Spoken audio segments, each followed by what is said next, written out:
Hello students, last lecture में हम लोगों ने चार्ज और उसकी प्रॉपर्टीज के बारे में पढ़ा। चार्ज जो किसी पार्टिकल की वो प्रॉपर्टी होती थी जिसकी वजह से उसके बीच उन दो पार्टिकल्स के बीच में इलेक्ट्रोस्टैटिक फोर्स जनरेट होता था। That is charge is the property of a particle और body which gives rise to the electric force between these bodies of particles. आज हम उस फोर्स को समझने वाले हैं। तो पहली बात तो हम इलेक्ट्रोस्टैटिक्स पढ़ रहे हैं, तो हम रुके हुए चार्ज के बारे में पढ़ रहे हैं। तो चार्ज एट रेस्ट के बीच में फोर्स कितना लगता है, इसको डिस्क्राइब करने के लिए कूलॉम ने एक लॉ दिया था और हम कूलॉम्स लॉ के बारे में बातचीत कर रहे हैं। तो कूलॉम्स लॉ क्या बोलता है? कूलॉम्स लॉ बोलता है कि अगर आपके पास दो चार्ज पार्टिकल्स हैं, से Q1 और Q2, उनका चार्ज है और इनके बीच में सेपरेशन है R। ये दोनों पॉइंट चार्ज होना चाहिए क्योंकि कूलॉम्स लॉ पॉइंट चार्ज के लिए ही सही है, एक्सटेंडेड चार्ज के लिए सही नहीं है। एक्सटेंडेड चार्ज के लिए क्या करना होगा वो हम अलग से पढ़ेंगे। पॉइंट चार्ज का मतलब क्या होता है? मान लीजिए आपके पास इस पेन पर चार्ज है, वो भी पॉइंट चार्ज हो सकता है। जब दो चार्ज के बीच का डिस्टेंस होना चाहिए बहुत ज्यादा और उसके मुकाबले उनके ऊपर जो चार्ज है उसका साइज होना चाहिए बहुत कम। तो अगर मैं इस पेन को बहुत बहुत बहुत दूर ले जाके रख दूं और इस पर चार्ज हो तो मैं इसको पॉइंट चार्ज कंसीडर कर सकता हूं, अदरवाइज मैं इसको पॉइंट चार्ज कंसीडर नहीं कर सकता। अब कूलॉम के हिसाब से कोई भी दो चार्ज पार्टिकल है तो उनके बीच में जो फोर्स है वो उनके चार्ज के प्रोडक्ट के तो डायरेक्टली प्रोपोर्शनल है और साथ ही साथ वो उनके डिस्टेंस जो उनके बीच में है उसके स्क्वायर के इनवर्सली प्रोपोर्शनल है। That means the force between two charged particles is directly proportional to the product of their charge, product of magnitude of their charge, and inversely proportional to the square of the distance between them. यहाँ ये समझना जरूरी है कि जब हम force calculate कर रहे हैं तो हम फोर्स का मैग्नीट्यूड कैलकुलेट कर रहे हैं। हमें पहले से पता है कि अगर वो चार्ज जो है वो चार्ज अगर लाइक चार्ज होंगे तो ये फोर्स रिपल्शन होगा और अगर वो चार्ज अनलाइक चार्ज होंगे तो ये फोर्स अट्रैक्शन होगा। इसलिए जब हम यहाँ फोर्स का मैग्नीट्यूड कैलकुलेट कर रहे हैं तो हमें Q1 और Q2 का मैग्नीट्यूड रखने की जरूरत है, उनका साइन यूज करने की जरूरत नहीं है। जैसे कि अगर 4 माइक्रोकूलम और 5 माइक्रोकूलम है तो हम 4 into 5 लिखेंगे, लेकिन अगर 4 माइक्रोकूलम और -5 माइक्रोकूलम है तो हम 4 into -5 नहीं लिखेंगे, 4 into 5 ही लिखेंगे, बिकॉज हमारा शेयर इंटरेस्ट इस समय फोर्स के मैग्नीट्यूड में है। और ये जो डिस्टेंस है चार्ज के बीच की, बेसिकली सेंटर ऑफ चार्ज के बीच का डिस्टेंस है। मतलब अगर हमारे पास दो स्फेरिकल ऑब्जेक्ट्स हैं, उन पर भी अगर चार्ज है तो हमको एक ऑब्जेक्ट के सेंटर से लेकर दूसरे ऑब्जेक्ट के सेंटर तक का डिस्टेंस r कैलकुलेट करना है। इसका मतलब हमें चार्ज का जब प्रोडक्ट करना है तो उनका साइन कन्वेंशन नहीं यूज करना है, दोनों को पॉजिटिव ही लेना है बिकॉज मैग्नीट्यूड ऑफ चार्ज का प्रोडक्ट करना है। और जो डिस्टेंस है वो सेंटर से लेकर सेंटर के बीच का डिस्टेंस हमको यूज करना है। Okay fine. अगर हम इनको कंबाइन कर दें तो हमारे पास हो जाएगा ये Q1 Q2 upon R square. अब हमें यहाँ पर एक प्रोपोर्शनलिटी कांस्टेंट चाहिए, तो प्रोपोर्शनलिटी कांस्टेंट होगा F is equal to K Q1 Q2 upon R square. अगर आप थोड़ा थोड़ा ध्यान दें तो आपको ये it looks like law of gravitation. आपको याद आ रहा होगा लास्ट ईयर हम लॉ ऑफ ग्रेविटेशन पढ़ते थे। वो क्या था? दो मासेस के बीच में लगने वाला force Gm1 m2 upon R square. बिल्कुल उसके जैसे ही तो दिख रहा है ना ये, बस वहां पे मासेस की वजह से इंटरेक्शन होती थी। Gravitational force is the interaction between masses and electrostatic force is interaction between static charge. वो चार्ज के बीच का इंटरेक्शन शो कर रहा है जबकि ये मास के बीच का इंटरेक्शन शो कर रहा था। अच्छा है, लेकिन यहाँ ग्रेविटेशनल फोर्स में जो कांस्टेंट आता था, आप ध्यान दें तो वो कांस्टेंट है G, यूनिवर्सल ग्रेविटेशनल कांस्टेंट। इसका नाम ही था यूनिवर्सल ग्रेविटेशनल कांस्टेंट, जो किसी भी मीडियम पे डिपेंड नहीं करता था।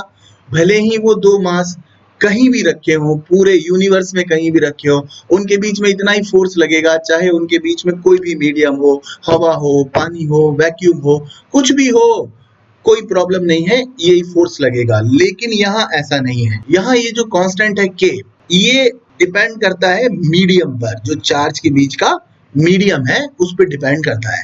तो हर नए मीडियम में इसकी वैल्यू अलग होती है और एमकेएस और सीजीएस सिस्टम के हिसाब से भी थोड़ा सा वेरिएशन आता है। तो लॉ तो बड़ा सिंपल है, that F is equal to K Q1 Q2 upon are square, एकदम सिंपल लॉ है। अब बस हमें इस के का कैरेक्टर और देखना है कि ये कब क्या होता है। तो चलो जी बात कर लेते हैं।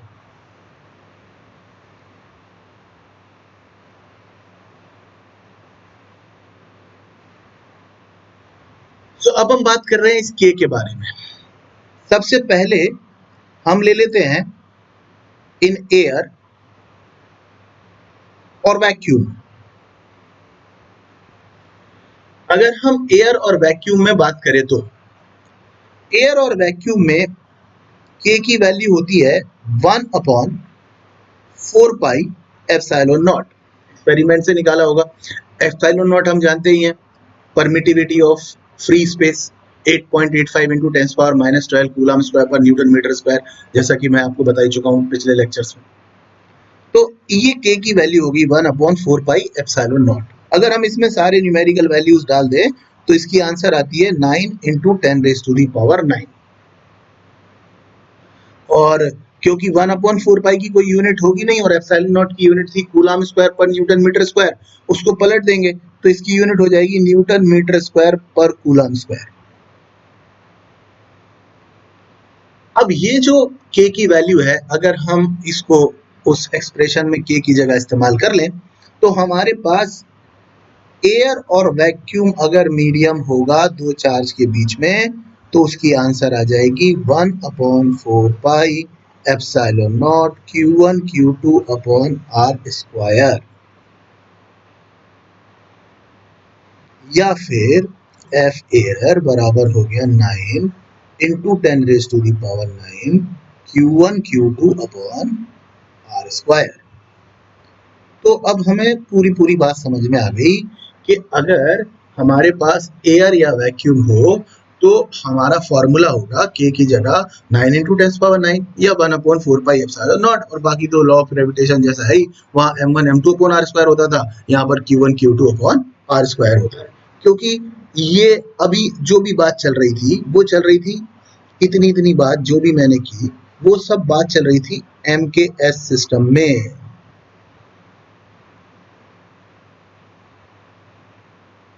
तो फोर्स की यूनिट आएगी न्यूटन, यहाँ भी आएगी न्यूटन। अब चल तो एयर और वैक्यूम ही रहा है, पर मान लीजिए मैं MKS सिस्टम यूज नहीं करूं, CGS सिस्टम यूज कर लूं, फिर क्या होगा? चलिए तो देख लेते हैं। मतलब एयर और वैक्यूम ही चल रहा है पर CGS सिस्टम यूज कर लेते हैं। तो CGS सिस्टम में तो और आसान है, वहां पर के की वैल्यू सीधे ही कितनी है 1, इसलिए F बराबर सीधे ही आ जाएगा Q1 Q2 upon are square, एकदम सिंपल। बस फोर्स की यूनिट डाइन रहती है सीजीएस सिस्टम में, तो यहाँ जो फोर्स मेजर होगा वो डाइन्स में मेजर होगा। इसको एक बार समराइज कर लेते हैं। दो चार्ज के बीच का फोर्स जो है वो कितना आएगा भाई? वो आएगा K Q1 Q2 upon are square. सबको क्लियर होना चाहिए। बस के की वैल्यू अलग अलग मीडियम में अलग अलग होगी और अलग अलग सिस्टम ऑफ मेजरमेंट में भी अलग अलग होगी, तो अलग अलग मीडियम में जाएंगे। तो अगर एयर और वैक्यूम में जाएंगे तो इसकी वैल्यू होगी 1 अपॉन 4 पाई एप्सिलॉन नॉट या 9 इंटू 10⁻⁹ किसमें? MKS सिस्टम में। और अगर हम CGS सिस्टम में चले जाएंगे तो के की वैल्यू होगी 1। तो ये एकदम आसान हो गया और हमारा ये काम पूरा हो गया कि हम एयर और वैक्यूम में समझ लेंगे। अब भैया अगर किसी दूसरे मीडियम में चले जाएंगे तो क्या होगा? मान लीजिए हम एयर और वैक्यूम की जगह किसी दूसरे मीडियम में चले जाए, तो हम किसी दूसरे मीडियम में चले गए जहां जिसका डाइलेक्ट्रिक कांस्टेंट जो है वो एप्सिलॉन आर है। तो अब यहाँ पर अगर हम MKS सिस्टम में जाएं तो के की वैल्यू वहां क्या होती थी? वहां होती थी 1 अपॉन 4 पाई एप्सिलॉन नॉट, क्योंकि हम CGS सिस्टम या क्योंकि हम वहां पर एयर या वैक्यूम की बात कर रहे होते थे। अब वहां एयर या वैक्यूम की परमिटिविटी को रिप्लेस कर देगी मीडियम की परमिटिविटी, यानी आंसर तो वही आना है, बस यहाँ पे मीडियम की परमिटिविटी आ गई। लेकिन अब हम यहाँ सोचते हैं कि ये जो हमने पढ़ा था एप्सिलॉन आर, वो होता क्या था? वो होता था मीडियम की परमिटिविटी अपॉन एयर की परमिटिविटी। इसलिए मीडियम की परमिटिविटी बराबर हो जाएगा एप्सिलॉन नॉट एप्सिलॉन आर। तो अगर हम इसको यहाँ रिप्लेस कर दें तो हमारे पास k की वैल्यू आ गई 1/4 पाई एप्सिलॉन नॉट एप्सिलॉन। अगर हम इसको फोर्स के एक्सप्रेशन में जमा दें तो हमारे पास आ गया 1/4 pi epsilon not epsilon r Q1 Q2 upon r square, या फिर 9 into 10⁻⁹ upon epsilon r Q1 Q2 upon r square. ये हमारे पास फोर्स की एक्सप्रेशन आ गई। इसका मतलब सिंपल है भाई, इतना तो सब कोई चमक रहा है कि Q1 Q2 upon r square तो आएगा ही। एयर और वैक्यूम होगा तो वहां पे 9 इंटू 10⁹ आ जाएगा, और अगर वहां पर कोई और मीडियम होगा तो ये जो भी फोर्स है उसको एप्सिलॉन r से डिवाइड कर देंगे। मतलब हवा में जितना फोर्स होता है उसको अगर एप्सिलॉन r से डिवाइड कर दें तो मीडियम में फोर्स आ जाता है। अरे अरे अरे अरे अरे, ये तो जोर से चमका, जोर से चमका। क्या चमका? ध्यान से देखते। ये तो यार बढ़िया बात पता चल गई। मेरे को लग रहा है कि ये पूरा इतना इतना इतना एक्सप्रेशन तो हवा वाला है। बस इसमें जो ये एप्सिलॉन r नीचे आ रहा है ये लगा दूं तो मेरे पास किसी मीडियम में फोर्स आ रहा है, जबकि पहले कहाँ पे आ रहा था? एयर में। तो मेरे को यहाँ पे एक बात जबरदस्त चमकी कि किसी मीडियम में जाने पर जो फोर्स होता है वही चार्ज है, उतने ही डिस्टेंस पर रखे हैं, पर एक बार उनके बीच में हवा है और एक बार उनके बीच में कोई दूसरा मीडियम है। तो कोई भी फोर्स मीडियम में ले जाए, तो कोई भी दो चार्ज को अगर मीडियम में ले जाए तो पहले उनके बीच में हवा थी तो उनके बीच में कुछ भी फोर्स लग रहा होगा। अब अगर उन्हें किसी मीडियम में ले जाए तो उस मीडियम के डाइलेक्ट्रिक कांस्टेंट, उस मीडियम की रिलेटिव परमिटिविटी से डिवाइड कर दो तो आपके पास मीडियम में आंसर आ जाएगा। अरे वाह, इसका मतलब मीडियम का डाइलेक्ट्रिक कांस्टेंट जितना ज्यादा होगा फोर्स उतना कम होगा। अच्छा, जैसे कि नमक NaCl salt, Na plus Cl minus एक दूसरे को खींच रहे हैं कि आ जाओ अपन बॉन्ड बना लेते हैं, अपन चिपक जाते हैं, इलेक्ट्रोस्टैटिक फोर्स कूलॉम फोर्स से एक दूसरे को खींच रहे हैं। अब आपने हवा में उनके बीच में कुछ भी फोर्स है तो हवा में सॉल्ट सॉल्ट रहता है। अब आपने उठा के उसमें पानी डाल दिया या पानी में नमक डाल दिया। पानी में नमक डालते से ही दोनों चार्ज के बीच में डिस्टेंस भी होती है, चार्ज भी होता है, लेकिन हवा की जगह क्या आ गया? पानी आ गया। पानी आ गया तो पानी का डाइलेक्ट्रिक कांस्टेंट कितना होता है? अभी अपन ने पिछले लेक्चर में पढ़ा था 80। तो अगर पानी का डाइलेक्ट्रिक कांस्टेंट 80 है तो 80 टाइम्स फोर्स कम हो गया हवा के मुकाबले। इसीलिए Na और Cl एक दूसरे को बाय बोल के निकल लिए, भैया हम तो जा रहे हैं, रहने दो। इसलिए हम सॉल्ट को आसानी से पानी में घोल सकते हैं। इसमें एक एग्जांपल ले लें। तो फॉर एग्जांपल अगर हम देखें कि हमारे पास दो चार्ज हैं, उन चार्ज पार्टिकल्स को हमने हवा में रखा था तो उनके बीच में 10 न्यूटन का फोर्स लगता था। अब हमने एक डाइलेक्ट्रिक डाल दिया जिसका डाइलेक्ट्रिक कांस्टेंट 5 है, और अब हमें बताना है कि इनके बीच में नया फोर्स कितना लगेगा। तो क्वेश्चन ये है कि force between two charged particles in air is 10 Newton.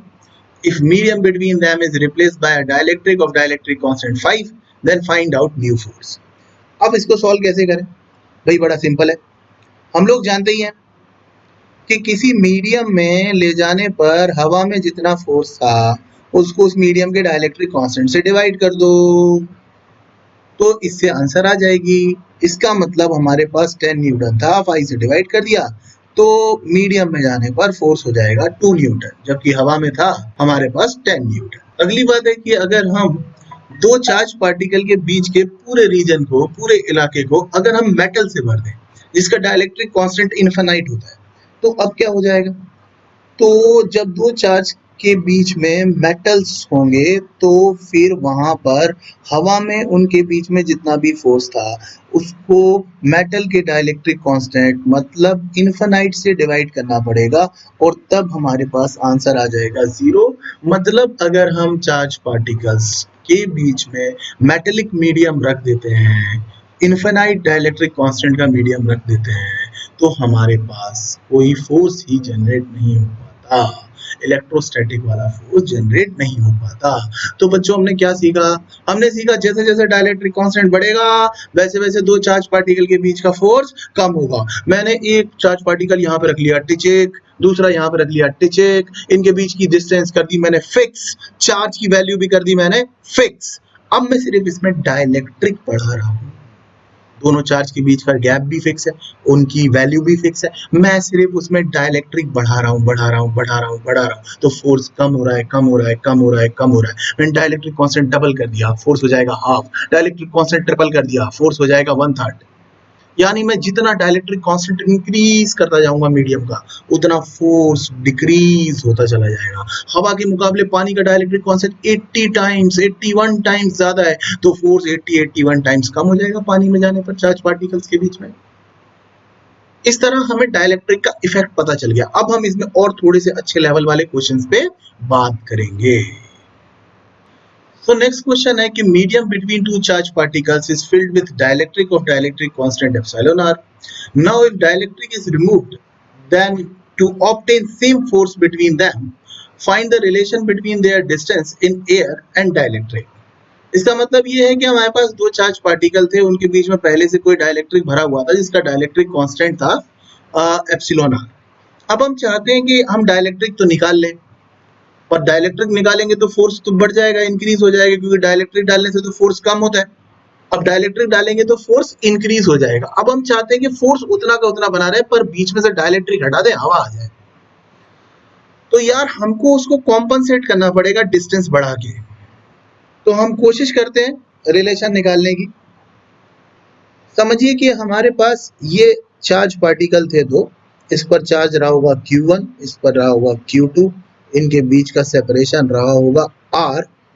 उस मीडियम में जब इनके बीच में डाइलेक्ट्रिक कांस्टेंट था एप्सिलॉन R।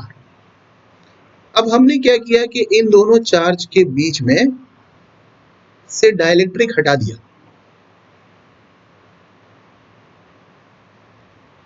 और हमने इनके बीच में नया सेपरेशन कर दिया एयर वाला, और यहाँ बीच में इनके आ गया एयर, मतलब डाइलेक्ट्रिक कांस्टेंट 1। अब हमारी इच्छा ये है कि जितना फोर्स ये पहले एक्सपीरियंस कर रहे थे यहाँ पर, सेम फोर्स ये एक्सपीरियंस करें यहाँ पर, ये हम चाहते हैं। मतलब क्वेश्चन के हिसाब से जो फोर्स इनके बीच में आ रहा है मीडियम में, वही आना चाहिए इनके बीच में एयर में। अब मीडियम में हमने फॉर्मूला पढ़ा, क्या होता था भाई मीडियम में वो फोर्स का फॉर्मूला वो होता था 1/4 pi epsilon not epsilon R Q1 Q2 upon R square. और साथ एयर में क्या होता था? एयर में होता था 1/4 pi epsilon naught Q1 Q2 upon R square. तो अब हम ध्यान से देखें तो हमारे पास ये डिस्टेंस अलग है, मीडियम में मीडियम वाला डिस्टेंस है, एयर में एयर वाला डिस्टेंस है। बाकी Q1 Q2 सेम है, तो Q1 Q2 तो नहीं बचा, ये हो गया खत्म। LHS RHS दोनों जगह था। 4 पाई एप्सिलॉन नॉट भी नहीं बचा, ये भी दोनों जगह था। अब बच गया हमारे पास epsilon not epsilon r, medium में डिस्टेंस एयर में डिस्टेंस। तो अगर हम इसको सॉल्व किए तो नेक्स्ट स्टेप में हमें दिखाई दिया R in air square is equal to epsilon R medium का स्क्वायर। तो हमारे पास एयर में डिस्टेंस होना चाहिए square root of dielectric constant into medium वाली डिस्टेंस। अच्छा, तो ये बड़ी स्टैंडर्ड सी बात थी और ये कई बार पूछी जाएगी और इसको हम आगे फ्रीक्वेंटली यूज करेंगे, फिर सॉल्व नहीं करेंगे। हम एक बार फिर से समझ लेते हैं। एक चार्ज, दो चार्ज, ट्विन चार्ज कर दिए फिक्स, इनके बीच का डिस्टेंस हवा में अलग है, मीडियम में अलग है। मीडियम में कम होगा, हवा में बढ़ाना पड़ेगा। कितना बढ़ाना पड़ेगा? रूट एप्सिलॉन आर टाइम्स बढ़ाना पड़ेगा। तो आप डाइलेक्ट्रिक निकाल दीजिए, हवा लगा दीजिए, आपका फोर्स जो है वो सेम आएगा। यानी कि आप डाइलेक्ट्रिक हटाइए, हवा लगाइए, लेकिन distance root epsilon R times बढ़ाइए, तो आपका फोर्स रीस्टोर रहेगा। जैसा फोर्स था वैसा ही रहेगा। अगर आप चार्ज दो हैं आपके पास, उनके बीच में हवा निकाल के डाइलेक्ट्रिक लगा दीजिए, या डाइलेक्ट्रिक हटा के हवा लगा दीजिए। डाइलेक्ट्रिक हटाएंगे, हवा लगाएंगे, इंक्रीज करना पड़ेगा। डाइलेक्ट्रिक लगाएंगे, डिक्रीज करना पड़ेगा। दोनों जो डिस्टेंस है उनमें रिलेशन ये होगा कि एयर में जो डिस्टेंस हमें चाहिए वो root epsilon R times medium वाली डिस्टेंस होगी दोनों चार्ज के बीच की। तो नेक्स्ट एग्जांपल लेते हैं हम, जिसमें मान लीजिए कि ये दो चार्ज पार्टिकल हैं, इनके बीच में 5 मीटर का सेपरेशन है। मतलब जिस मीडियम में ये रखे हुए हैं वहां पर इनके बीच में सेपरेशन है 5 मीटर्स। अब इनके बीच में कुछ ना कुछ फोर्स लग रहा होगा। यहाँ पर डाइलेक्ट्रिक कांस्टेंट है, तो हम मान लेते हैं कि डाइलेक्ट्रिक कांस्टेंट कितना है। तो हमने मान लिया कि डाइलेक्ट्रिक कांस्टेंट है 4। अब ये लोग कुछ ना कुछ फोर्स एक्सपीरियंस कर रहे होंगे, जो कि मीडियम में इनके बीच में फोर्स होगा। अब हम चाहते हैं कि इतना का इतना फोर्स इनके बीच में तब आ जाए जब इनके बीच में डाइलेक्ट्रिक नहीं है। तो वही चार्ज है, वही दूसरा चार्ज है, पर दोनों के बीच का जो सेपरेशन है वो हमने नया कर दिया। यही हमें पता लगाना है। और अब यहाँ पर बीच में हवा है, एयर है, एप्सिलॉन आर की वैल्यू 1 है। हम कहेंगे कि यहाँ फोर्स हो जाएगा एफ एयर। अगर हम चाहते हैं कि मीडियम वाला फोर्स और हवा वाला फोर्स बराबर हो, जबकि हमने डाइलेक्ट्रिक निकाल के वहां पे एयर फिल कर दिए, तो हमें पहले से ही रेडीमेड आंसर पता है कि जो हवा में डिस्टेंस है वो रूट एप्सिलॉन आर टाइम्स होना चाहिए मीडियम वाले सेपरेशन के। इस क्वेश्चन में एप्सिलॉन आर की वैल्यू है 4, मीडियम में सेपरेशन थी 5 मीटर्स, तो हमारे पास आंसर आ गया 10 मीटर्स। तो अगर हम यहाँ 10 मीटर का सेपरेशन रख दें तो हम 4 डाइलेक्ट्रिक कांस्टेंट का मीडियम निकाल सकते हैं, और फिर भी हमारा फोर्स जितना था उतना ही रहेगा। तो नेक्स्ट प्रॉब्लम है कि if space between the charge is partially filled with dielectric. अभी तक हमने सीखा कि अगर कंप्लीटली डाइलेक्ट्रिक फिल कर दें दो चार्ज के बीच में, तो जितना डाइलेक्ट्रिक कांस्टेंट होता है उतना टाइम्स फोर्स रिड्यूस हो जाता है। अब अगर डाइलेक्ट्रिक हटा दें और उसमें बीच में हवा लगाना हो तो हमको सेपरेशन को इंक्रीज करना पड़ता है root dielectric constant times. Okay, तो अब लेकिन इन्होंने क्या किया कि दो चार्ज लिए, उनके बीच में कुछ हिस्से में हवा है, कुछ हिस्से में डाइलेक्ट्रिक है, और फिर हमसे चाहते हैं कि हम इनके बीच में फोर्स कैलकुलेट कर दें। जैसे कि यहाँ पर इन्होंने बोला है कि एग्जांपल नंबर 1 में कि find Coulomb force between following system of charge. अब अगर हम सिस्टम ऑफ चार्ज को ध्यान से देखें, इसमें Q1 Q2 दो चार्ज हैं और इनके बीच का सेपरेशन तो R है, लेकिन इसमें T थिकनेस में तो एयर है, और R माइनस T थिकनेस में ये येलो येलो एक मीडियम लगा हुआ है जिसका कि डाइलेक्ट्रिक कांस्टेंट एप्सिलॉन R है। अब सर या तो आपने पढ़ाया कि हवा में फोर्स निकाल लो, दोनों चार्ज के बीच में टोटल हवा हो तो निकाल लो, या फिर आपने पढ़ाया कि सर दोनों चार्ज के बीच में टोटल डाइलेक्ट्रिक हो तब निकाल लो। अब इसमें कुछ तो हवा है, कुछ डाइलेक्ट्रिक है, तो हमें फॉर्मूला ही नहीं आता। कोई बात नहीं, तो हम पूरे में हवा बना लेते हैं। कैसे बनाए?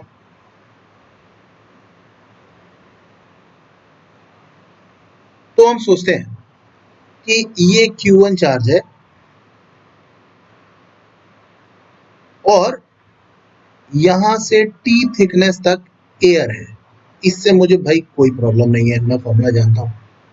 लेकिन इसके बाद इन्होंने यहाँ पे एप्सिलॉन आर डाइलेक्ट्रिक कांस्टेंट का मीडियम डाल रखा है जो कि R माइनस टी थिकनेस में था। लेकिन अगर मैं इसको भी एयर से रिप्लेस करना चाहता हूं तो मुझे इस थिकनेस को रूट एप्सिलॉन आर टाइम्स बढ़ा देना चाहिए। यही मैंने अभी आपको सिखाया था कुछ देर पहले इससे फोर्स अनअफेक्टेड रहेगा। अब चाहे मैं ऊपर जो सिस्टम है जिसमें पार्शियली डाइलेक्ट्रिक फील्ड है उसके लिए फोर्स कैलकुलेट कर लूं, या नीचे जो मैंने सिस्टम बनाया है उसके लिए फोर्स कैलकुलेट कर लूं, सेम ही आंसर आएगा। बस मेरी डिस्टेंस बदल गई, पहले जो डिस्टेंस r थी वो अब चेंज होकर हो गई t plus root epsilon r minus T. अब मुझे फोर्स की फॉर्मूला आती है हवा के लिए, वो होती है 1/4 pi epsilon naught Q1 Q2 upon separation की स्क्वायर, और सेपरेशन मेरी हो चुकी है T plus root epsilon R minus T, इसकी होल स्क्वायर हो गई। ऐसे अगर एक से ज्यादा भी डाइलेक्ट्रिक भरे हो तो हम क्या कर सकते हैं, डाइलेक्ट्रिक हटाइए, हवा लगाइए, सेपरेशन चेंज कीजिए रूट एप्सिलॉन r टाइम्स, और आपके पास पूरे मीडियम की जगह हवा आ जाएगी और आप आसानी से कैलकुलेट कर सकते हैं। ऐसा भी एक एग्जांपल लेकर देख लेते हैं। तो हम नेक्स्ट एग्जांपल लेते हैं। इस नेक्स्ट एग्जांपल में सपोज हमारे पास एक चार्ज है Q1 is equal to 6 coulomb, दूसरा चार्ज है Q2 इज इक्वल टू भी 6 कूलम। बीच में जो सेपरेशन है वो सेपरेशन है 3 मीटर, लेकिन सपोज के फर्स्ट 1 मीटर जो है उसमें तो एयर है, सेकंड 1 मीटर जो है उसमें सपोज डाइलेक्ट्रिक कांस्टेंट 4 का मीडियम है, और थर्ड 1 मीटर जो है उसमें सपोज डाइलेक्ट्रिक कांस्टेंट 9 का मीडियम है। तो अब हमारे को ये बताना है कि इनके बीच में फोर्स कितना होगा। अब फिर वही समस्या है, सर पूरे में एयर हो तो निकाल लें, पूरे में डाइलेक्ट्रिक हो तो निकाल लें। अब ये तो अलग अलग डाइलेक्ट्रिक भरा हुआ है, कोई बात नहीं है, बस सबको एयर बना लेते हैं। तो अपन ने ये ले लिया Q1 6 कूलम, अच्छी बात है। पहले 1 मीटर से तो अपने को कोई प्रॉब्लम नहीं है, क्योंकि पहले 1 मीटर में तो एयर ही लगा हुआ है, चलो भाई ये तो अच्छी बात है। फिर नेक्स्ट 1 मीटर से अपने को प्रॉब्लम है, क्योंकि अपने पास डाइलेक्ट्रिक कांस्टेंट था वहां पर रूट 4, और अपने को यहाँ पे इसको रिप्लेस करना है एयर से, तो मुझे इस डिस्टेंस को करना पड़ेगा रूट 4 टाइम्स 1 यानी कि 2। फिर मेरे को नेक्स्ट 1 मीटर जो था उसमें epsilon r is equal to 9 का मीडियम था और मुझे इसको रिप्लेस करना था, तो मुझे यहाँ पे सेपरेशन करना पड़ेगा रूट 9 टाइम्स इनिशियल सेपरेशन, और फिर मैं यहाँ पे रख देता हूँ Q2 बराबर 6। अब आप देखेंगे कि मेरे पास नया सेपरेशन कितना हो गया, इसका मतलब हो गया 3, तो 3 प्लस 2 6, तो नया सेपरेशन हो गया 6 मीटर, और अब पूरे में हवा ही हवा है। तो फिर हमने यहाँ पर सॉल्व किया तो हमारे पास आंसर आ गया 9 into 10⁻9 into Q1 Q2 upon separation का स्क्वायर। तो ये पूरे 6 तो खत्म हो गए, आंसर आ गया 9 into 10⁻9 Newton. Simple. So next question है कि a charge Q is divided into Q1 and Q2 and then placed at a distance r, then find out value of Q1 and Q2 for maximum force। मान लीजिए हमारे पास कुल मिला के कोई charge है 10 कूलम, सपोज हम उसके दो पार्ट करके उन्हें किसी भी सेपरेशन पे रखना चाहते हैं और चाहते हैं कि फोर्स मैक्सिमम हो उस पर्टिकुलर सेपरेशन के लिए। तो हमें कैसे टुकड़ा करना पड़ेगा, 1 9 2 8 5 5 4 6 कैसे करें, कोई रिलेशन होना चाहिए, तो हम सोच कर देखते हैं। तो इस क्वेश्चन को सॉल्व करने के लिए पहली बात तो उन्होंने बताया कि आपके पास टोटल चार्ज था कैपिटल Q, जिसके आपने डिवीजन कर दिए Q1 और Q2, तो Q1 और Q2 से मिलकर बनना चाहिए Q, इसलिए हम Q2 को लिख पाएंगे कहीं पर भी कैपिटल Q माइनस Q1।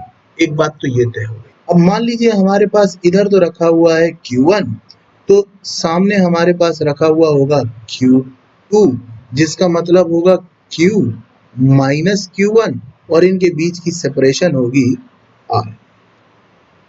अब इनके बीच में फोर्स कितना होगा, फोर्स होगा K, Q1 Q2 upon are square, या कहें कि F होगा K Q1 capital Q minus Q1 upon are square. अगर हम चाहते हैं कि ये फोर्स मैक्सिमम हो, for F to be maximum, maxima की कंडीशन से differentiation d upon D Q1 F बराबर आना चाहिए जीरो, क्योंकि अगर कोई भी फिजिकल क्वांटिटी मैक्सिमम है तो उसका डिफरेंशिएशन जीरो होगा। तो अब अगर हम K अपॉन आर स्क्वायर से तो हमारी कोई लड़ाई नहीं है, हम डिफरेंशिएट करने लगे अंदर वाला जो भी हमारे पास नंबर था उसको, हम इस Q1 का मल्टीप्लाई भी कर दिया अंदर, तो ये हो गया Q1 माइनस Q1 स्क्वायर, और ये सब बराबर होना चाहिए जीरो के। तो K अपॉन आर स्क्वायर तो उधर मल्टीप्लाई होकर जीरो हो गया, ये हो गया Q1 का आ गया 1, फिर ये किया तो इसका डिफरेंशिएशन हो गया 2 Q1 बराबर 0। तो इससे हमें पता चला कि Q1 होना चाहिए कैपिटल Q बाय 2, और अगर ये होना चाहिए कैपिटल Q बाय 2 तो Q2 भी होना चाहिए कैपिटल Q बाय 2। इसका मतलब हमें एक स्टैंडर्ड रिजल्ट पता चला कि अगर हम चाहते हैं कि दो चार्ज के बीच में किसी गिवन सेपरेशन के लिए फोर्स मैक्सिमम हो, तो वो चार्ज अगर बराबर बराबर होंगे तो उनके फोर्स मैक्सिमम होंगे।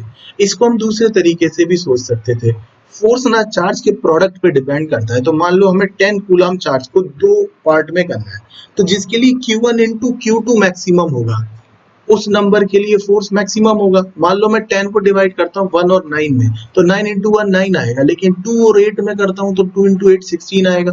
7 और 3 में डिवाइड करता हूँ तो 7 इंटू 3 21 आएगा। 6 और 4 में करता हूँ तो 24 आएगा, और 5 और 5 में करता हूँ तो 25 आएगा।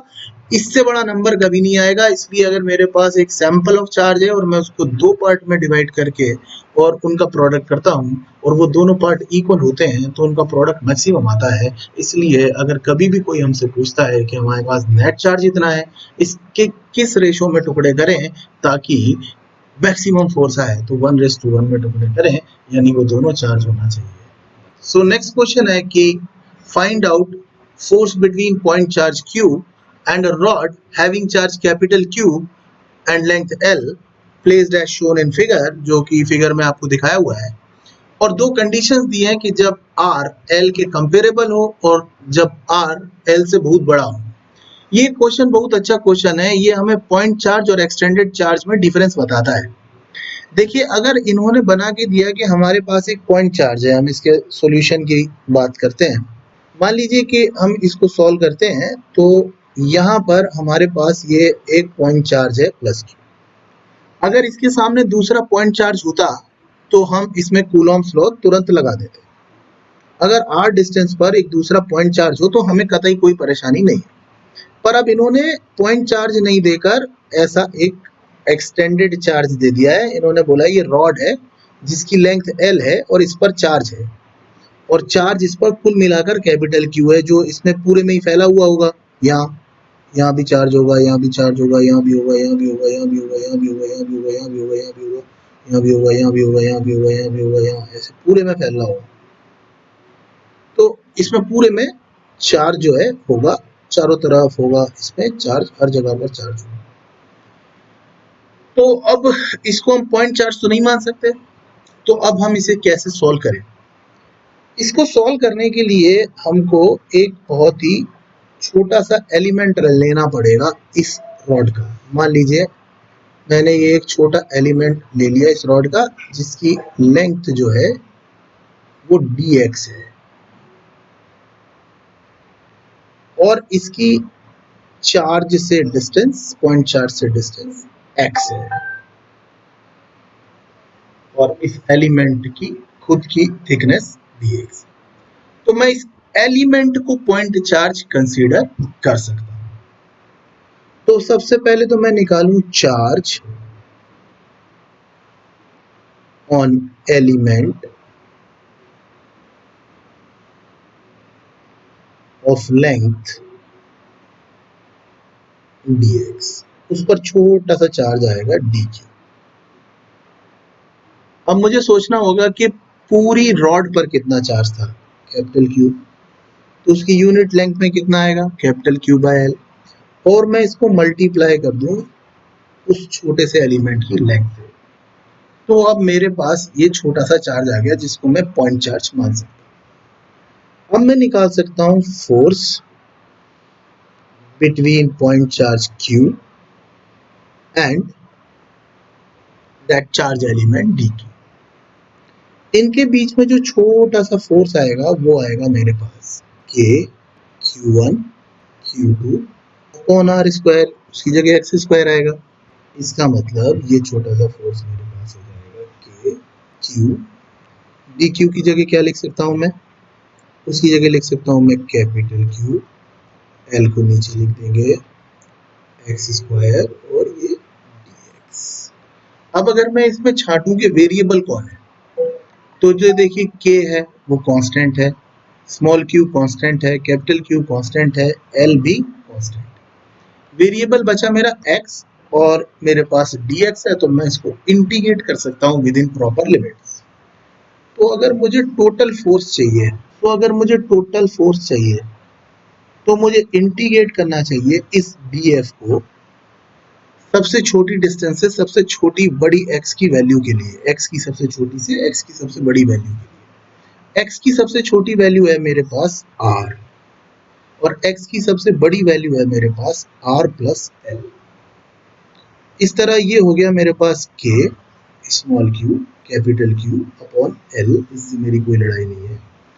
फिर मेरे पास हो गया x की पावर -2 dx, x की पावर -2 dx और लिमिट है r से r प्लस l तक। तो ये मेरे पास हो गया k q capital Q by l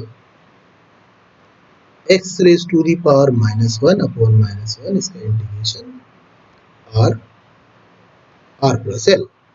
तो लिमिट इसमें रखेंगे हम 1/x हो जाएगा ये, तो इसमें लिमिट लगाएंगे तो ये हो जाएगा हमारे पास 1/r, ये हो जाएगा हमारे पास 1/r minus 1/r plus l। इसका एलसीएम ले लेंगे,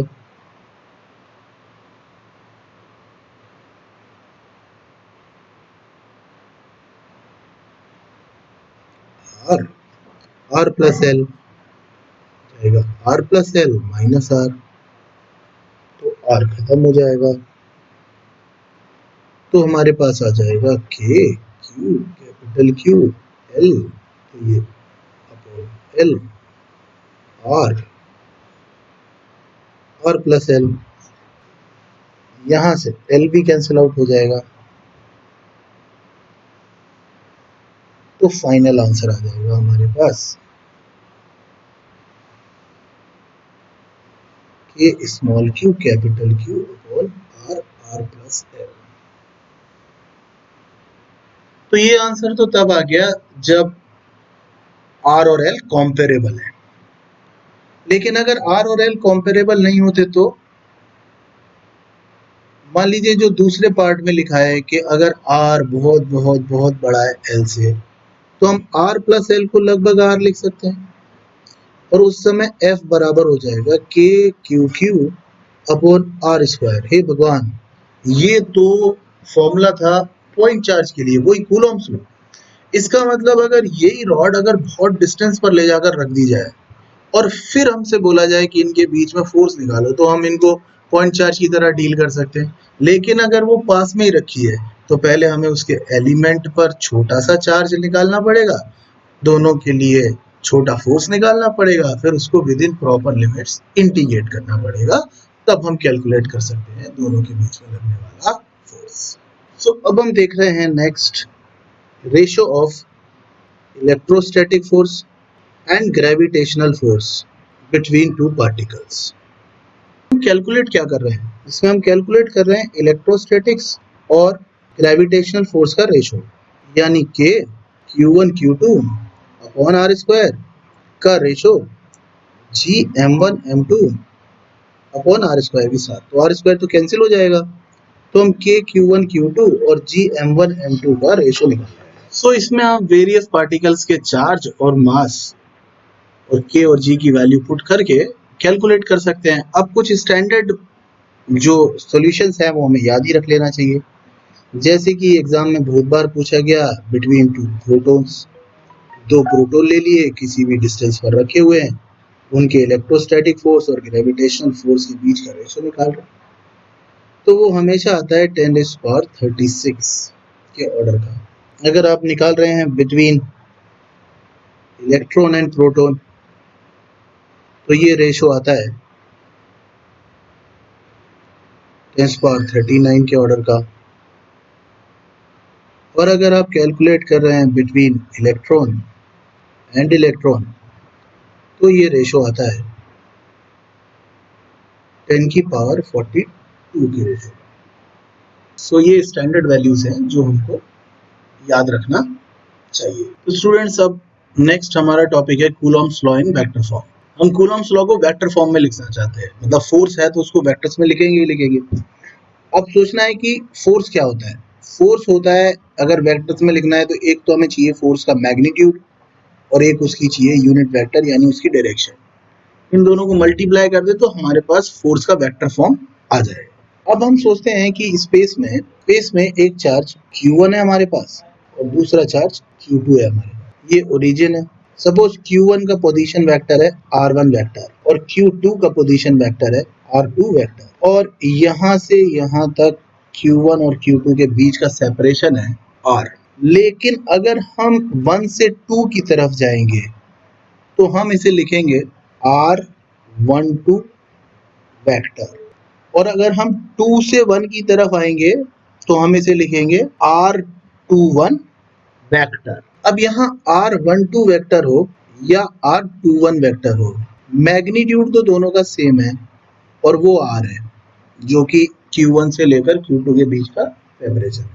लेकिन अगर डायरेक्शन वाइज सोचे तो r12 वेक्टर जो है वो निगेटिव ऑफ r21 वेक्टर है, मतलब दोनों की लेंथ सेम है परंतु डायरेक्शन अपोजिट है। हम मान लेते हैं कि ये दोनों लाइक चार्ज है, मतलब q1 और q2 एक जैसे चार्ज हैं बिल्कुल, जितना q1 है q1 और q2 हम मान लेते हैं कि लाइक चार्ज है मतलब एक दूसरे को रिपेल करेंगे तो force on one due to two ऐसे लगेगा और force on two due to one ऐसे लगेगा।